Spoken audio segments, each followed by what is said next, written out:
প্রিয় শিক্ষার্থী বন্ধুরা, তোমাদের আজকের ক্লাস হবে বেসিক অ্যালগরিদম এবং ফ্লোচার্টের যে সূত্রগুলো বাকি ছিল সেগুলোর উপর। এখান থেকে বাকি ছিল 5 নাম্বার, 7 নাম্বার, তারপর বাকি ছিল 8 এবং 9। এই 4টা সূত্র বাকি ছিল।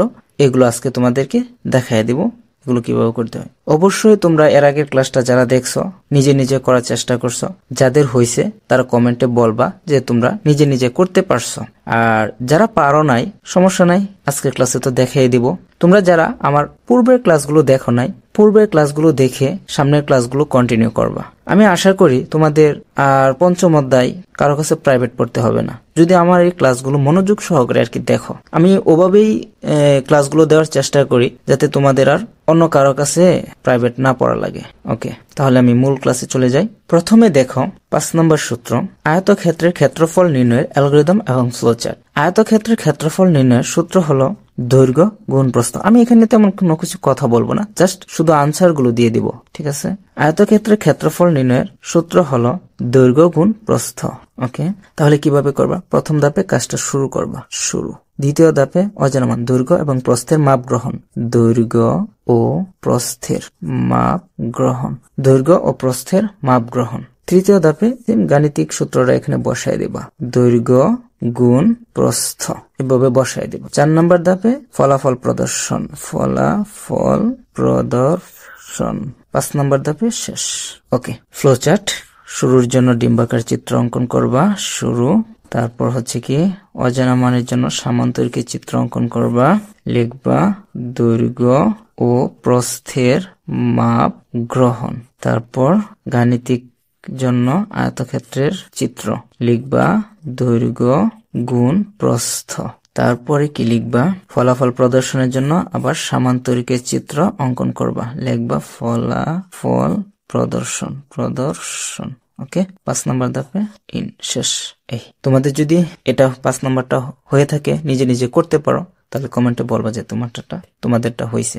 আর যাদেরটা হয় নাই তারাই দেখে নাও। এখন আমি তোমাদেরকে দেখাবো 7 নম্বর সূত্র, সামান্তরিকের ক্ষেত্রফল নির্ণয়ের অ্যালগরিদম এবং ফ্লোচার্ট। সামান্তরিকের ক্ষেত্রফল নির্ণয়ের সূত্র হলো ভূমি গুণ উচ্চতা। প্রথমে কাজটা শুরু করবা, ভূমি ও উচ্চতার মাপ গ্রহণ এই বলে দিবা, তারপর সূত্রটা বসায় দিবা, ভূমি গুণ উচ্চতা। ফলাফল প্রদর্শন 4 নম্বর ধাপে, ফলাফল প্রদর্শন, শেষ।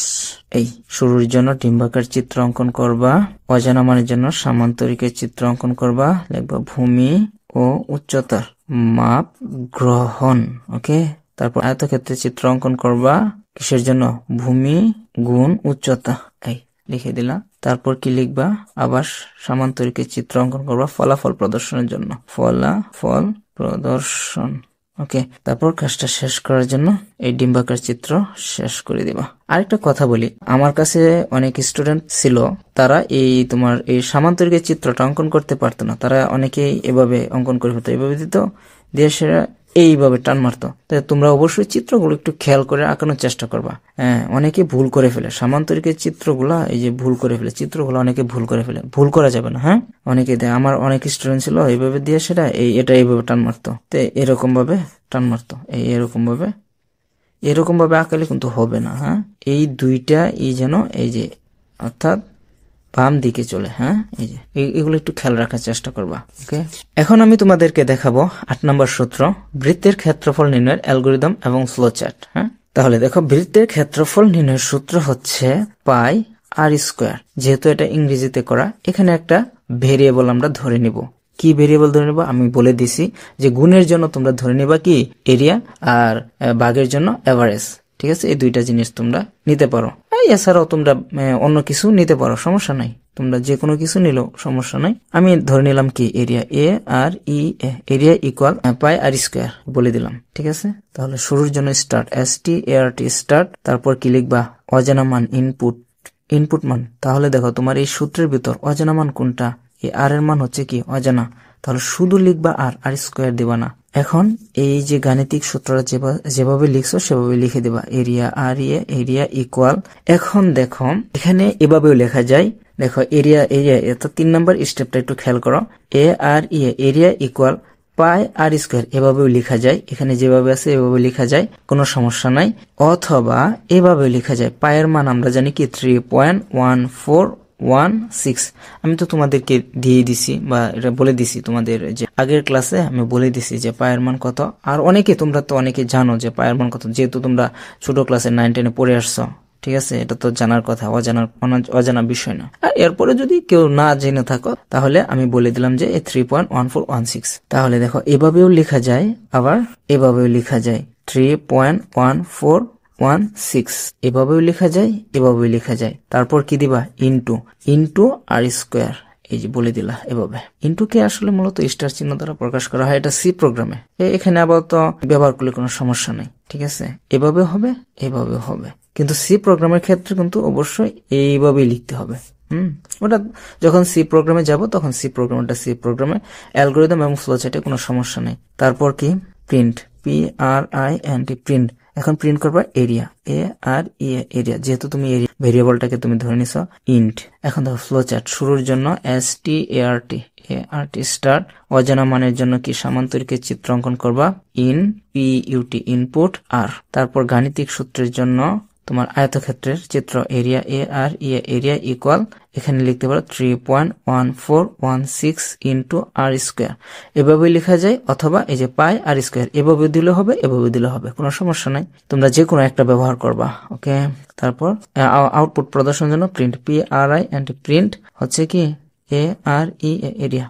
কাজটা শেষ করে দিবা ইন্ট, এই গেলে। সর্বশেষ 9 নম্বর সূত্র, বৃত্তের পরিসীমা নির্ণয়ের অ্যালগরিদম এবং ফ্লোচার্ট। তাহলে বৃত্তের পরিসীমা নির্ণয়ের সূত্র হচ্ছে কি, এরিয়া একটা ভেরিয়েবল ধরে নিবা, এরিয়া এরিয়া। এখন যদি বলো যে না আমরা এরিয়া নিব না, তুমি অন্য কিছু নিতে পারো। ধরো আমি নিলাম কি x ইকুয়াল 2πr। তোমার এই বৃত্তের পরিসীমা নির্ণয়ের সূত্র হচ্ছে কি 2πr।